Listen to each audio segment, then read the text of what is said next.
Hello বন্ধুরা, আরবি health টিপসের পক্ষ থেকে সকলকে স্বাগতম। আজকের আলোচনার বিষয় টিটি টিকা। চলুন আর কথা না বাড়িয়ে শুরুতেই জেনে নেওয়া যাক টিটি টিকা কি। একজন নারীর 15 থেকে 49 বছরের যে কোনো সময় টিটেনাস টক্সয়েড টিকা দেওয়া যায়। টিটি টিকার 5টি ডোজ, নির্দিষ্ট সময়ে এই 5টি ডোজই পূরণ করতে হয়। প্রতিবার এই টিকার ডোজ দিতে হয় 0.5 ml করে ইনজেকশনের মাধ্যমে। বাহুর উপরের অংশের মাংসপেশিতে এই টিকা দেওয়া হয়। এবার আসুন জেনে নেওয়া যাক টিটি টিকা কেন দেওয়া হয়। টিটেনাস ধনুষ্টঙ্কর থেকে রক্ষা পাওয়ার জন্য টিটি টিকা নিতে হয়। হবু মায়েদের টিটি টিকা নিতে হবে যেন বাচ্চার ধনুষ্টঙ্কর না হয়। যদি আগে কোনো টিকা নেওয়া না থাকে তবে সবগুলোই দিতে হবে। শিশুদের যে পেন্টাভ্যালেন্ট টিকা দেওয়া হয় তাতে ধনুষ্টঙ্কার প্রতিরোধী টিকা থাকে, কিন্তু এই টিকা নবজাতককে সুরক্ষা দিতে পারে না। বিধায় সম্প্রসারিত টিকাদান কর্মসূচির আওতায় আমাদের দেশে সন্তান জন্মদানে সক্ষম নারী যাদের বয়স 15 থেকে 49 বছর তাদের জন্য ধনুষ্টঙ্কার ও রুবেলার বিরুদ্ধে টিটি ও এমআর টিকা দেওয়া হয়। টিটেনাসের 5টি টিকার ডোজ সম্পূর্ণ থাকলে আর গর্ভাবস্থায় এই টিকা নেওয়ার প্রয়োজন নেই। আর কেউ যদি কোনো টিকা না নিয়ে থাকেন সেক্ষেত্রে গর্ভাবস্থায় 5 মাসের পর 1 মাসের ব্যবধানে পরপর 2টি টিটি টিকা দিয়ে নিতে হবে। আর যদি পূর্বে 2 ডোজ টিকা নেওয়া থাকে তাহলে প্রতি গর্ভাবস্থায় মাত্র একটি বুস্টার ডোজ নিতে হবে।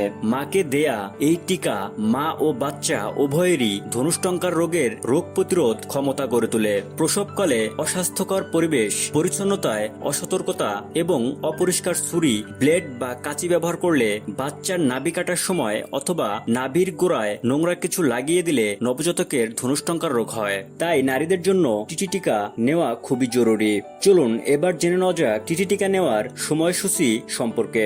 প্রথম ডোজ 15 বছর হলেই, দ্বিতীয় ডোজ প্রথম ডোজের 28 দিন পর, তৃতীয় ডোজ দ্বিতীয় ডোজের 6 মাস পর, চতুর্থ ডোজ তৃতীয় ডোজের 1 বছর পর, পঞ্চম ডোজ চতুর্থ ডোজের 1 বছর পর।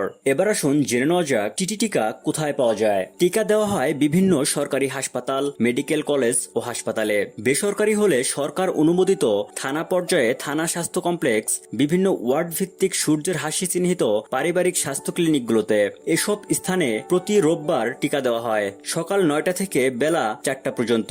অন্য দিনগুলোতে শুধু কোনো মা বা শিশুর টিকার শিডিউল থাকলে তা দেওয়া হয়, তবে রোববারই টিকা দেওয়ার নির্ধারিত দিন। টিকা দেওয়ার জন্য রেজিস্ট্রেশন কার্ড করতে হয়। টিটি টিকার ডোজ পূরণ হতে সময় লাগে 2 বছর 7 মাস।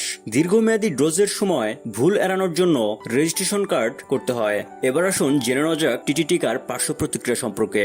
যাদের অ্যালার্জি আছে তাদের ক্ষেত্রে কখনো কখনো ইনজেকশন দেওয়ার স্থানে লালচে হয়ে ফুলে যেতে পারে, অল্প ব্যথা থাকে, কিছুটা জ্বলে, অনেকেরই জ্বর চলে আসে। হালকা জ্বর 2-3 দিন স্থায়ী হতে পারে। এ নিয়ে দুশ্চিন্তার কোনো কারণ নেই। টিকা দেওয়ার পর বাহুর পেশিতে হাত দিয়ে ম্যাসেজ করতে থাকুন, বরফ ঘষে লাগান 5 থেকে 10 মিনিট। এছাড়া কোনো পার্শ্ব প্রতিক্রিয়া এখন পর্যন্ত পরিলক্ষিত হয়নি।